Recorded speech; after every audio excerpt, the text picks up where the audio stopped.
It's good. I come in peace. It's your boy Swiss. Welcome back. And today on this video, I'm gonna be doing a reaction video to NASA. Couple videos of NASA I want to show y'all because I love space. I love space programs, space exploration, and all that type of stuff. So you already know. Like and subscribe. Happy Easter to everybody. Happy blessings. There's a spiritual awakening happening this month. There's a lot of stuff happening in space and with religion and stuff like that. So I hope everybody's well and staying in the positive side. Like and subscribe. Between 1968 and 1972, America launched 9 human missions to the moon, 6 of which successfully touched down, allowing 12 men to walk on the lunar surface. NASA's next chapter of lunar exploration, called Artemis, has the task of not just going to the moon to create a long-term human presence on and around it, but also to prepare for ever more complex human missions to Mars. In short, everything we must be able to do here, we must first do here. So, what will an Artemis mission look like? Everything is designed. We building a space station in the moon, and we building like a satellites, aka gateway space station that's gonna refuel the tanks and the shuttles to go to Mars. So we're building 2 space stations basically in the moon, one in the moon and one outside the moon, like in space. It's pretty cool. I'm gonna show you the other video. It's a gateway video. I can't wait for that video. I'm excited for that video. Like and subscribe. Shout out to everybody that's been subscribed to me before I had 100 subscribers. Look at me now. Have 200 subscribers. That's thanks to God and positive energy and my work ethics and stuff like that. So I'm just here to tell y'all, believe in yourself. You could do it too. If you want to start a YouTube channel, and tested with our most important element in mind, the astronauts. This is their deep space, human-rated spacecraft called Orion, built in 3 parts. The crew module, where up to 4 astronauts will live and work throughout the flight. The service module, with life support systems for the crew and its own engine and fuel reserves.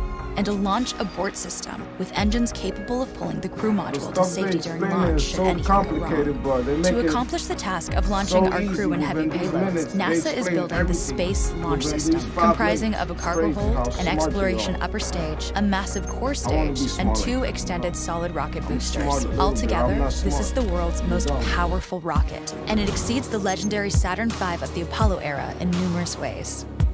Sitting on the launch pad, the entire rocket, fully fueled, weighs just over 6 million pounds, 5.2 million of which is just the fuel. Once ignited, there is no stopping what comes next. All 4 RS-25 engines and the 2 solid rocket boosters come to life, thundering our crew upwards. 2 minutes after ignition, the solid rocket boosters are spent and released. 8 minutes after launch, the core stage is depleted and separated. The upper stage fires briefly, placing Orion into a parking orbit around the Earth. Here, the crew reconfigure the spacecraft and check systems to confirm everything is ready for deep space travel.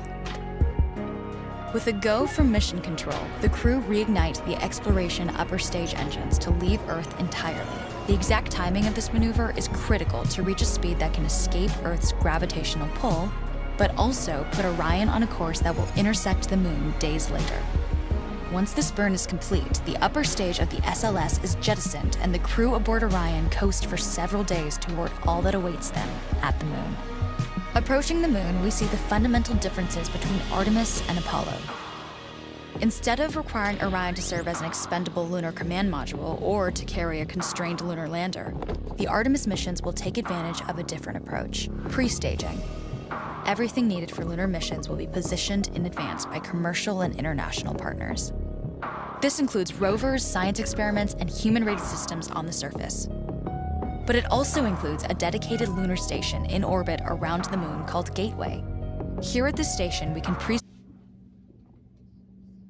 You see right there, they're talking about the Gateway right now. I'm gonna drop a video after this one, and it's about the Gateway.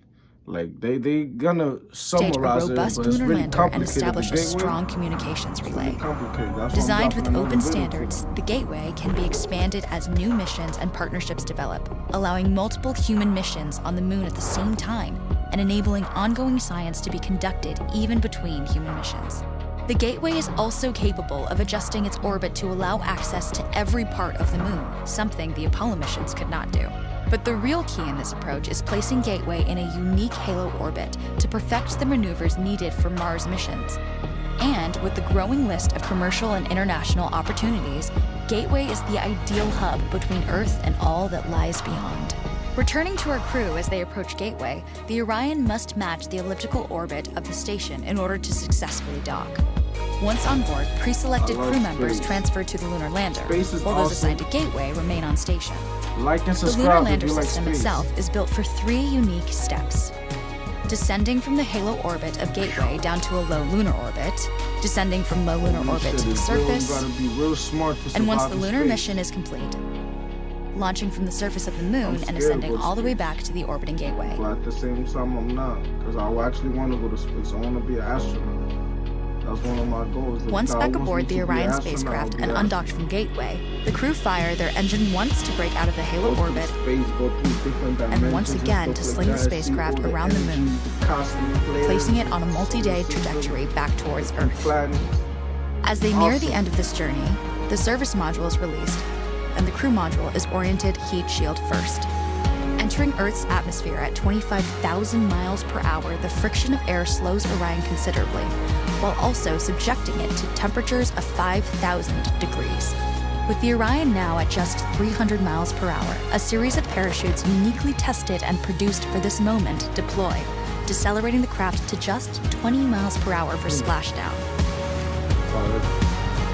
With each successful mission, Artemis ushers in the next wave of men and women to explore our moon and prove that together we are ready to go beyond.